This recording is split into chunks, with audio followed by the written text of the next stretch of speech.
विद्यार्थी मित्रांनो, सामाजिक विज्ञान या विषयाअंतर्गत आपण या आधीच्या व्हिडिओत मूलभूत हक्क अभ्यासले. तर आज आपण मूलभूत कर्तव्ये आणि राजनीतीचे मार्गदर्शक सिद्धांत समजून घेऊ.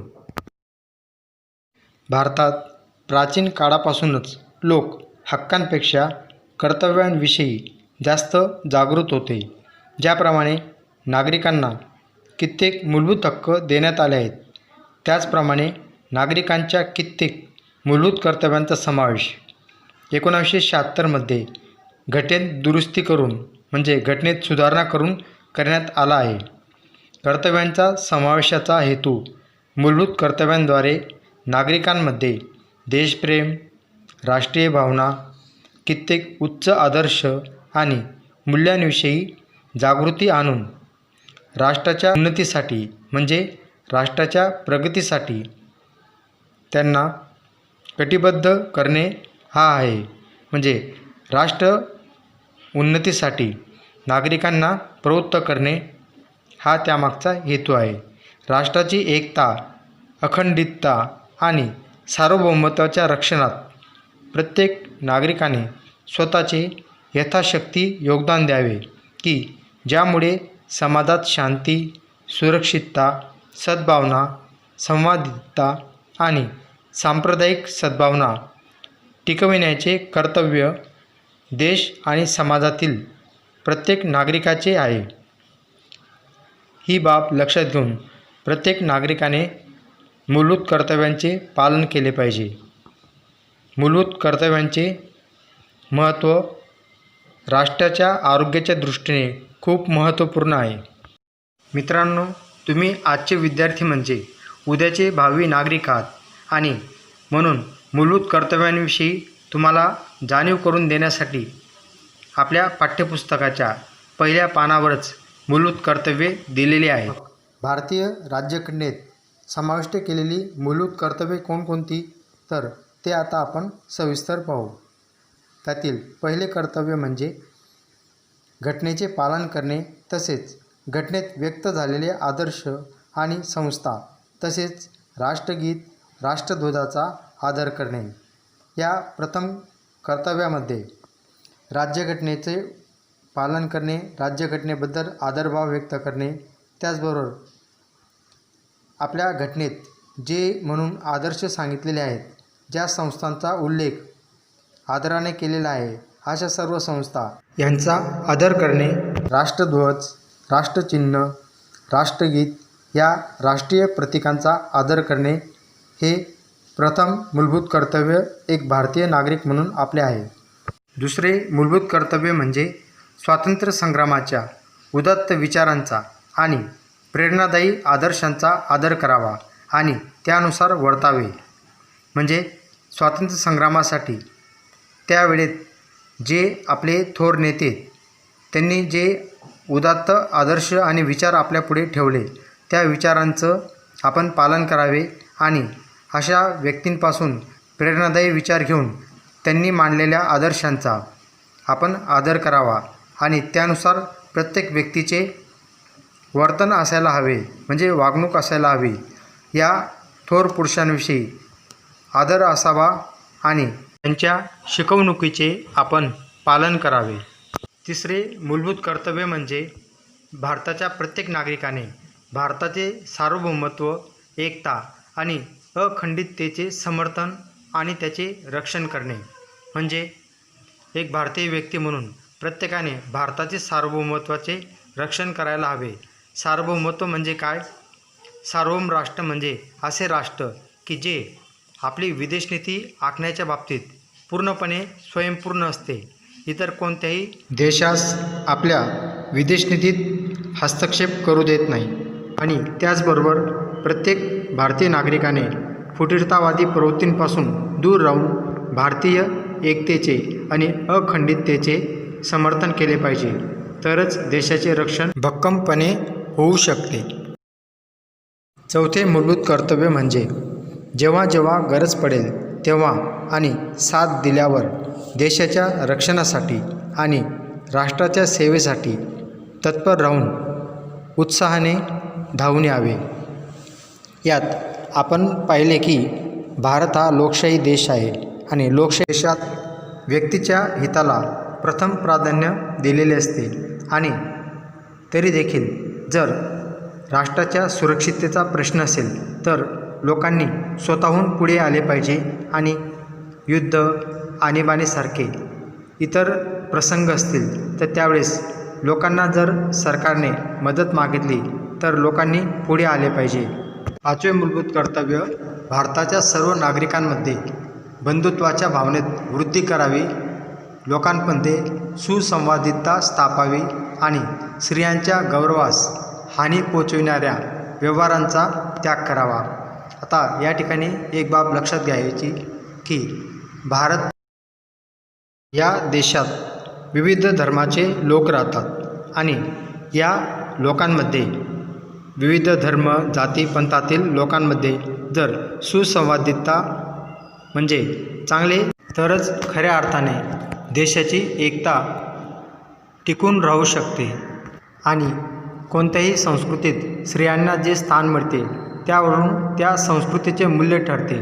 यानुसार भारतीय नागरिकांनी देखील स्त्रियांच्या गौरवास हानी पोचविणाऱ्या व्यवहारांचा त्याग करावा.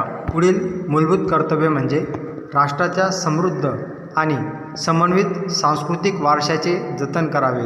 या ठिकाणी एक बाब लक्षात घ्या मित्रांनो, आपला जो सांस्कृतिक वारसा आहे तो केवळ आपला नाही तर हा सर्व धर्मीयांनी मिळून भारताची ओळख निर्माण केली आहे आणि म्हणूनच गंगा जमुना संस्कृती असेही भारतीय संस्कृतीला म्हटले जाते.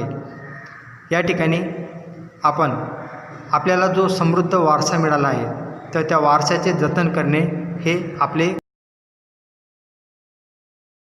सातवे मूलभूत कर्तव्य म्हणजे जंगले, सरोवरे, नद्या आणि वन्यजीवांसहित नैसर्गिक पर्यावरणाचे रक्षण करणे आणि त्यास समृद्ध करणे तसेच सजीवांविषयी अनुकंपा. या ठिकाणी एक बाब लक्षात घ्या की सजीवांविषयी अनुकंपा हेच आपल्या संस्कृतीत भूतदया हे मूल्य आपण पाळतच आलो आहे. पण त्याचबरोबर जंगले, सरोवरे, नद्या आणि त्याचबरोबर वन्यजीव यांचे संरक्षण आणि नैसर्गिक पर्यावरणाचे रक्षण करणं हे देखील आपले एक कर्तव्य आहे. आपल्याला माहीत आहे की याला अनुसरून वन्यजीव संरक्षण कायदा करण्यात आला आहे. त्याचबरोबर पर्यावरणास हानी पोचू नये म्हणून वृक्षतोडीवर सरकारांनी मर्यादा घातल्या आहेत. आठवे मूलभूत कर्तव्य म्हणजे वैज्ञानिक दृष्टिकोन, मानवतावाद आणि हिंसेचा त्याग करणे. तर या बाबतीत विज्ञाननिष्ठ समाज घडविण्याचा घटनाकारांचा उद्देश दिसतो. त्याचबरोबर कोणत्याही प्रकारे हिंसा ही त्याज्य मानली आहे आणि मानवतावाद म्हणजे प्रत्येक व्यक्तीचे व्यक्ती म्हणून अस्तित्व मान्य करणे आणि त्याला समानतेने वागवणे. नववे कर्तव्य म्हणजे जाहीर संपत्तीचे रक्षण करावे आणि हिंसेचा त्याग करणे. भारतात आपण जे सार्वजनिक मालमत्ता पाहतो तर त्याचबरोबर ऐतिहासिक स्मारकं असतील तर या ज्या वास्तू आहेत या कोणा एकाच्या मालकीच्या नाहीत आणि म्हणून त्यांचे संरक्षण करणे हे प्रत्येक भारतीय नागरिकाचे कर्तव्य आहे.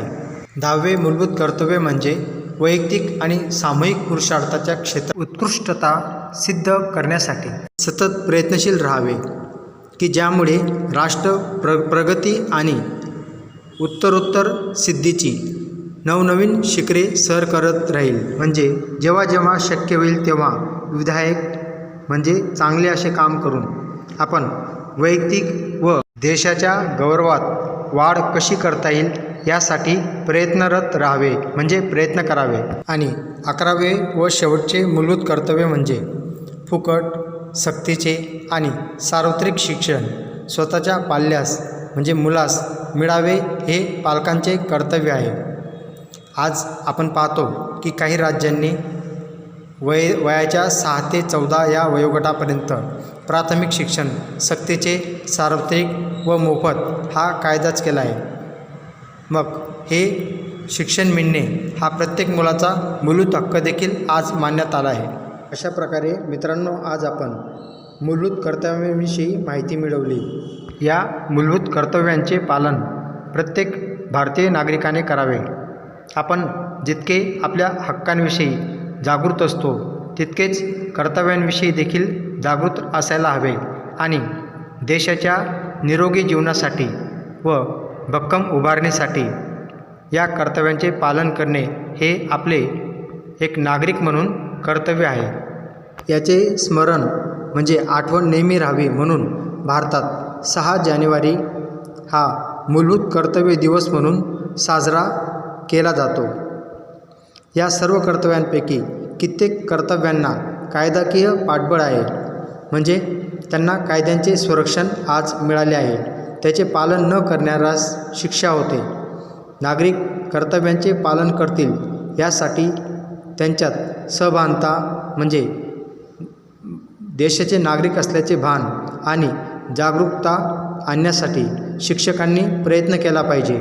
समाजात उद्भवणारी कित्येक सामाजिक दूषणे किंवा अनिष्टे जसे की अस्पृश्यता, वेड प्रथा, बालमजदुरी, स्त्री शोषण, जातीय शोषण, हुंडा प्रथा, स्त्रीभ्रूण हत्या, कुरिवाज, अंधश्रद्धा, शंका कुशंका या सर्वांचे निर्मूलन करण्यासाठी म्हणजे हे सर्व दूर करण्यासाठी प्रयत्न करणे ही प्रत्येक भारतीय नागरिकाची जबाबदारी आहे. एक कर्तव्यदक्ष जागृत नागरिक म्हणून आपण या बाबतीत प्रयत्न केले पाहिजे. एक संवेदनशील आणि जागृत नागरिक म्हणून आपण काय करावे याचे स्पष्ट दिशासूचन म्हणजे मार्गदर्शन आपल्याला ही मूलभूत कर्तव्ये करतात. म्हणून या कर्तव्यांचा तरुणांमध्ये व्यापक स्तरावर प्रचार आणि प्रसार केला पाहिजे. कारण यांचे महत्त्व जर त्यांना कळाले तर त्यामुळे आणि येणाऱ्या विद्यार्थ्यांना म्हणजे भावी नागरिकांना सतत व सघन शिक्षण जर दिले तर त्यामुळे त्यांच्यात सामाजिक आणि राष्ट्रीय उत्तरदायित्वाची भावना तसेच विश्वबंधुत्वाची भावना निर्माण होईल आणि खऱ्या अर्थाने न्यायी आणि शोषणरहित समाजाची उभारणी होईल. यासाठी उच्च आदर्श निर्माण होतील.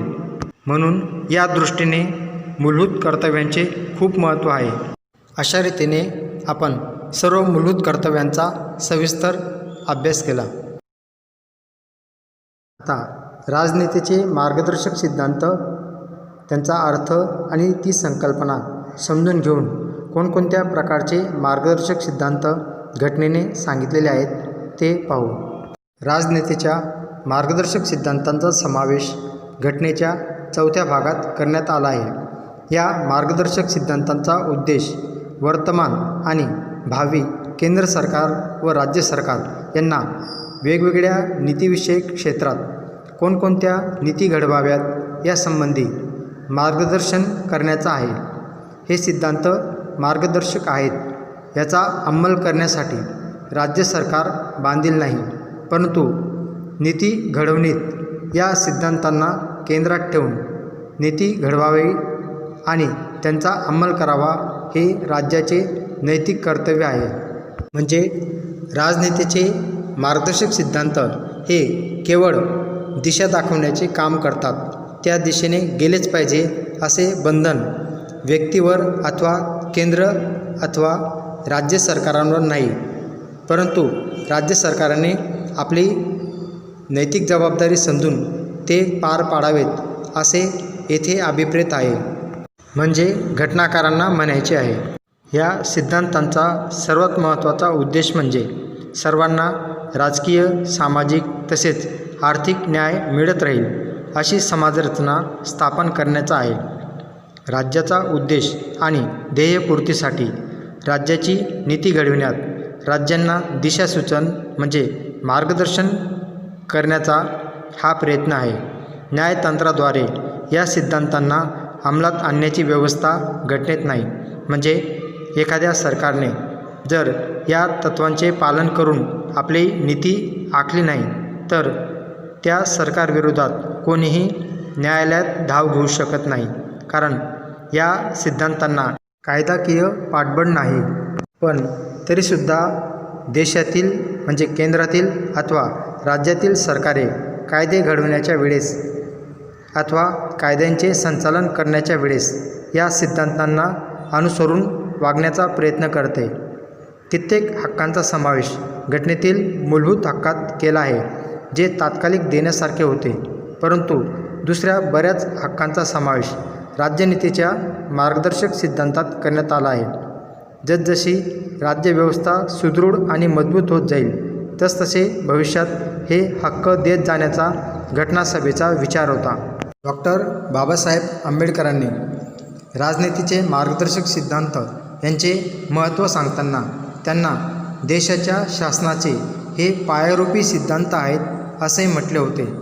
आपल्या घटनेत राजकीय लोकशाही स्थापण्याचा आपण प्रयत्न केला आहे, परंतु सामाजिक आणि आर्थिक लोकशाहीच्या स्थापनेशिवाय राजकीय लोकशाही अपूर्ण आहे. अशा प्रकारे मित्रांनो, आज आपण मूलभूत कर्तव्यांविषयी सविस्तर माहिती मिळवली आणि राजनीतीचे मार्गदर्शक सिद्धांत ही संकल्पना समजून घेतली. पुढील व्हिडिओत आपण राजनीतीचे आर्थिक, सामाजिक, राजकीय आणि इतर प्रकारांविषयी सविस्तर माहिती मिळवू.